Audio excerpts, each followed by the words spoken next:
Alright, Yoski-Doski mga kabranda ko dyan. Isang magandang araw sa ating lahat. At napakagandang ahon ng panahong aray para sa ating rides na yan. Yan o, patay. Parang medyo na kulimlim na ang ahot na yan. So yun mga kabranda, pupunta nga pala tayo sa Monte Maria. At yun, titingnan natin yung mga bagong structure ho doon. Titingnan natin yung mga tinayo, kagaya ho ng glass walkway. Doon titingnan natin mga kabrando. At yan ang ating mga daladala. Nagdala lang tayo pamalit at damit siyempre pagka ho napawisan. At yan si Kabrando. So yun, diretso na tayo mga kabrando. At makikita nyo alas 7 na, medyo tanghali na ho, kaya diretso na tayo. Let's go. Alright mga kabrando, let's go. Gear up na tayo mga kabrando. So di na tayo pinapadaan mga kabrando sa Laurel. Sabi ni Wish ay mas malapit daw din kaysa ho din sa Patanawan sa Palipa. Let's go.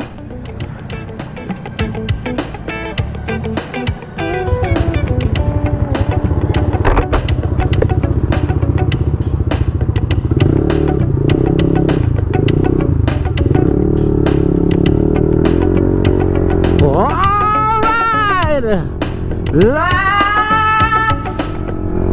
go.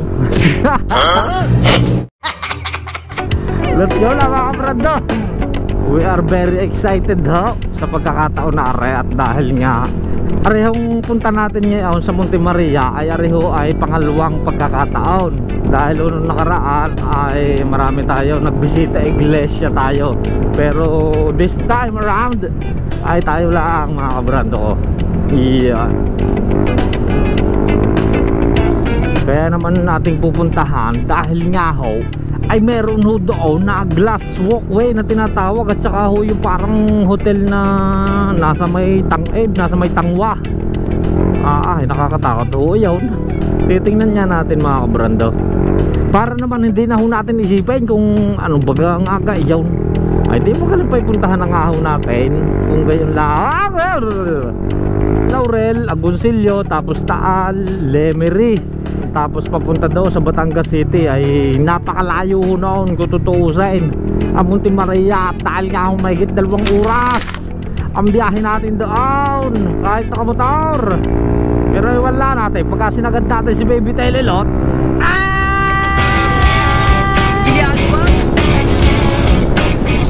Wow, oh, sticker.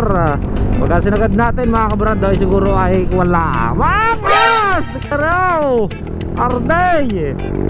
Mga 1 oras lang mahigit o kulang-kulang 2 oras. Arang yung ating biyaheng aray. Taragis para para may naipit na ugat din na naman. Iyan no, napakaganda ng daan din mga kabrando. Paano ka naman tayo?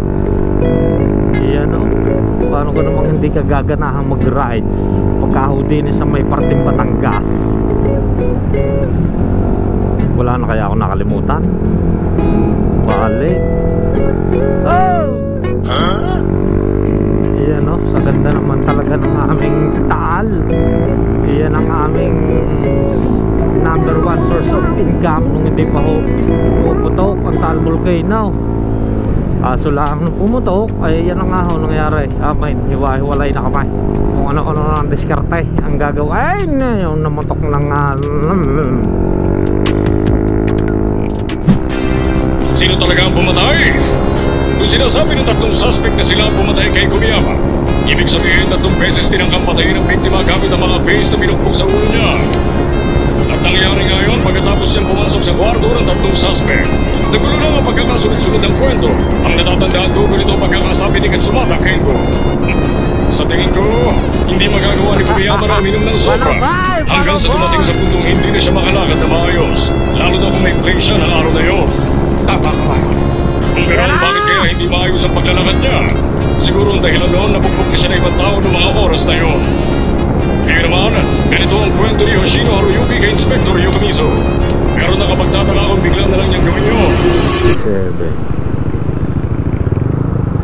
Alright mga kabrando, papagas muna tayo din pero nandine na tayo sa Lemery. Papagas muna tayo, papapultak tayo. 200 pula. Pula. Kabila na lawas. Ha? Sira lang.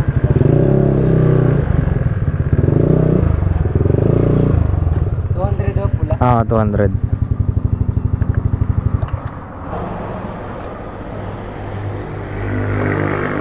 South Oil. Umulan dito kahapon? Hindi. Ah. Yeah, umawas na. Pasensya na. Pinaawas mo na eh.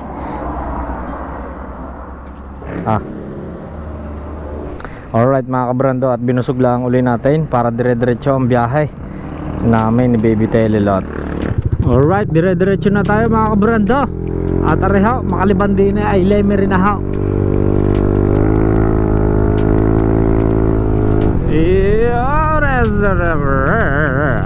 Areho, kakaliwa tayo din mga kabrando.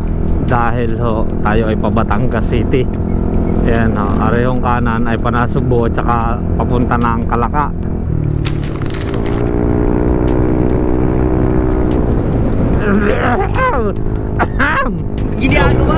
I'm at the gym, you at the gym. It's a small world, I might just have to link with you and him.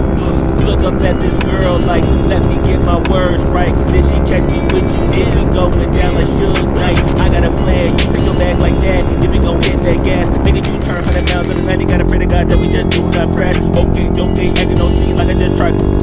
Hey, shorty the school to my rock, and I'm not talking about Jack Black. Hey, what you do when you do something. Napakalapit na natin mga kabrando. Tanaw ko na ho ang Monte Maria. JG Summit Petrochemicals Group. May ginalahat na kasama sa atin ng panahon mga kabrando ko ho.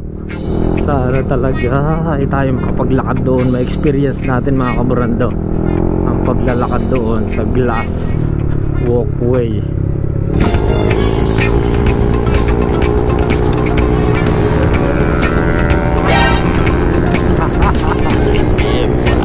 Pero nakakaliwa na ho tayo din eh. Sigurado marami ho nagpuntahan ngayon. Pamihado na aray. Ayun o, ayun o. Ang Monte Maria.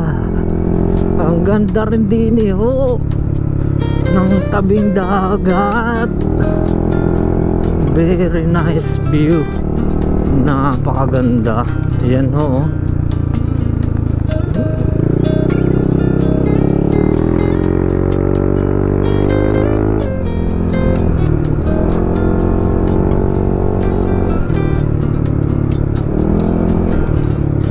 Mga kabrando.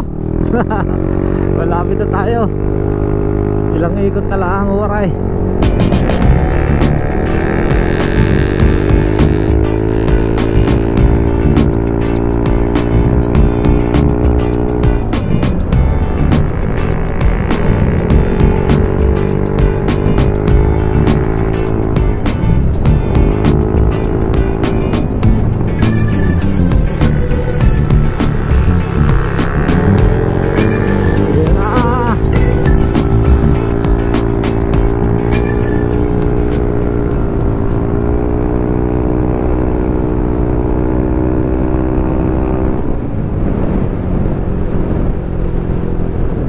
Wowie!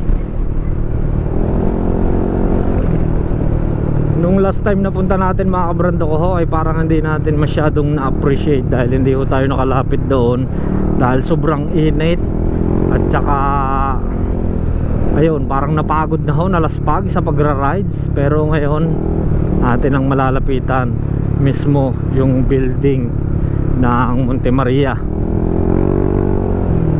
Sana makapasok talaga tayo. Ayan.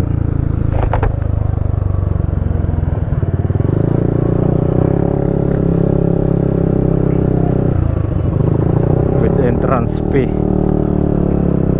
Ayan, dami na nagpunta mga kabrando. Yan ho, Monte Maria.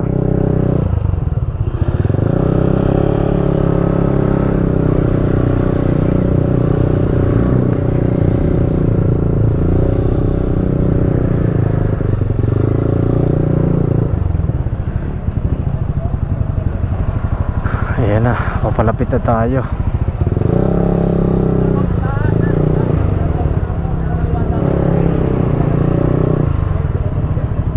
Magkano sir? Magkano? Sir, discounted yan. 10. Dito lang bayad ah.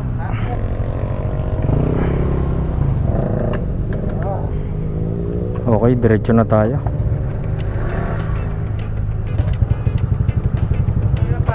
Kaliwa lang sir. Kaliwa po. Asa motor, boss? Kaliwa dito sir lang daan.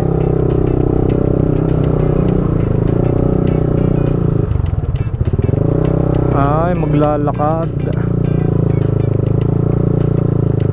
Dini, pwede nang i-park din ang motor.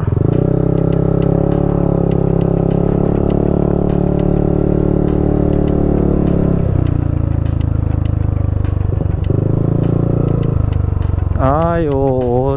Ay, pwede pala motor doon.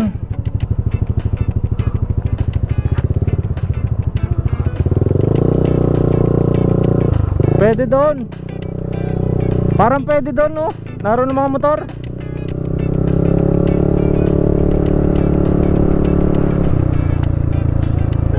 Oo, pwede nga.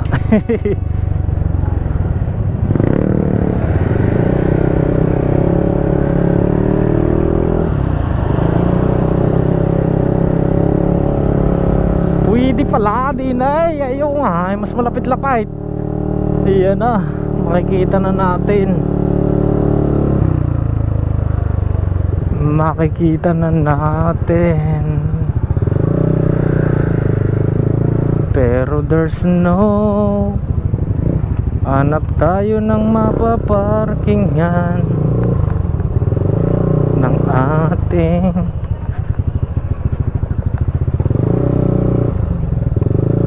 yun.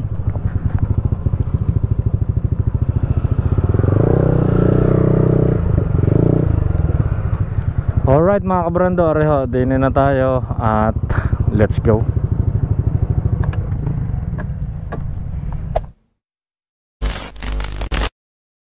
Alright, so yun mga kabrando, nandito na ho tayo sa itaas din ho sa may parkingan. At yan ho ang Monte Maria. Pero may parkingan din ho doon kung gusto nyong malilom. Pero din mainit yan, parkingan ng mga motor. Excited na tayo, puntahan nga natin yon, ang glass walkway. So mamaya mga kabrando, paliliparan natin si Kabrandron para makita nyo ang aerial view ho din yan sa kabuuan, pati ang tubig, dagat. Naladala na natin lahat, pati power bank ho din at para ay kalayo ho ng lakarin silipin natin. Excited na tayong masilip ang glass walkway na yun Okay, umpisahan muna natin din yan, areho ang circle. Umpisahan muna natin din sa ilalim.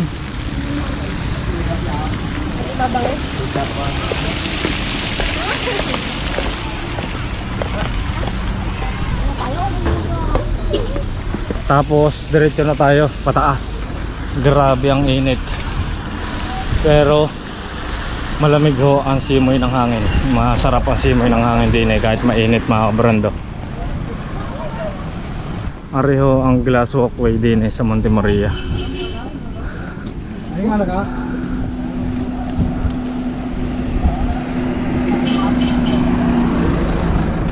Pwede pala din no? Hindi pa din tayo nakapag-parko taragis na yan. Pwede pala din hanggang doon. Okay, puntahan natin mga kabrando. Arehong parang hotel na are din pinaka rooms.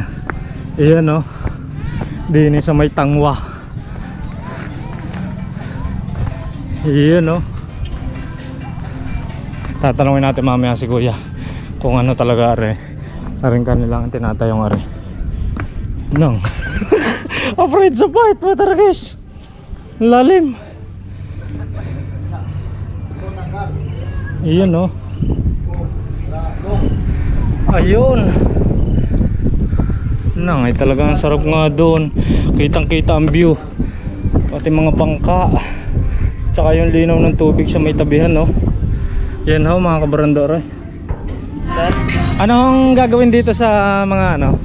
Dito sa inyong ginagawang are? Para pa ano pa, abangan po. Parang rooms o ano? Parang hotel gayon? O so may bayad din are pagka ilang pwede ring overnight. Oo, pwede. Parang hotel ang style niya. Oo. Mm, Kapag magtitinda ka dito, pwede. pag Magtitinda. magtitinda. Ito. Pwede rin. Parang ano, yung tawag dito, paupahan. Oo. Kahit tinda or pero hindi hotel, pero hindi. Hindi hotel yan. Hindi daw ho. Sabi pero sabi ni Kuya hotel daw. Si Kuya talaga. Sabi mo hotel. Hotel. Hindi natin maintindihan kay Kuya kung hotel baga o pwede daw pwesto ng tindahan eh. Sabi. Ayusin nila ng sobrang ayos ho are. At yan. Yun, ang sarap lalo doon sa pinakatuktok. Doon sa hawak ni Monte Maria. Okay, pasukin natin ho are. Ayan o, maluang din mga kabrando. Din kung are gagawing hotel. Ayan o, maluang din. Tinatapos pa nila. Siguro ho ngayong within this years mga kabrando. No, within this years. Within this year ay mag-ooperate na ho ito. Ayan. Ayan o, nang. No, hindi kaya ito umano. Yan, talaga guys. Talaga takot tayo sa malalim eh, oh. Umuuga-uga din, nang. Nangangatog ang ating tuhod din eh. Yan oh, ang lalim. Ayan, kitang-kita natin ang dagat na napakaganda mga kabrando. Areho yung hindi natin nagawa nung huling puntaho natin din eh, dahil hanggang doon lang tayo sa baba. Tayo nga eh sobrang laspag na sa Cara Rides, kaya hindi na tayo nakaakyat din eh sa mismong Monte Maria. Habang inaayos pa ho nila are mga ayosin din eh, ay may experience na natin ngayon. Yan, okay, punta naman tayo doon sa mismong Monte Maria doon sa ilalim. Ano, ang dami na nagpunta. Mga riders, mga family, ano, pamilya. Pero parang karamihan riders so dyan eh. Yan. Yun o. Yeah, nalaglag ang aking tripod. Yun o mga kabrando. Shoutout po kay Kayla. Hindi ka sumama. Taga saan ho kayo? Iyan po, Lucena City. Sa Lucena. Din eh mga kabrando, pagkakakayat tayo din eh sa mismong Monte Maria ay may 150 entrance. Ang pagkakaalam ko din eh.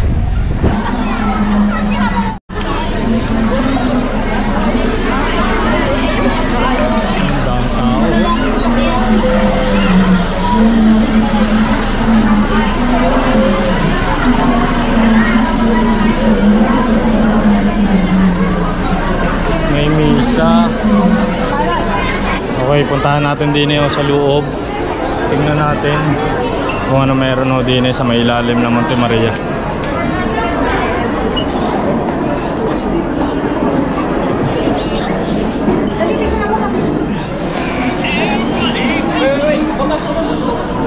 Yan o, yung pinaka-ilalim na Monte Maria to sa akyat doon. Nay, saan ang daan pa akyat pag aakyat ka? Ha? Sa kabila. Tapos may entrance para makarating doon. Magkano? 150. Elevator. Oo nga, mataas eh. Hindi kakayanin. So yun, nandito naman tayo sa kabilang part mga kaburando. At are, di ni pala aakyat, paakyat doon. Di ni pala ang daan. No ticket, no entry.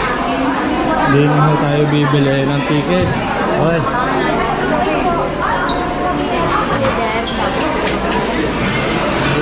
Ticket. Tapos meron kainan din eh mga kabrando. May kainan yan, may ice cream. Di ni ore sa ilalim. Yan. May dining area. Tapos bilihan ng pagkain pasalubong. Yun.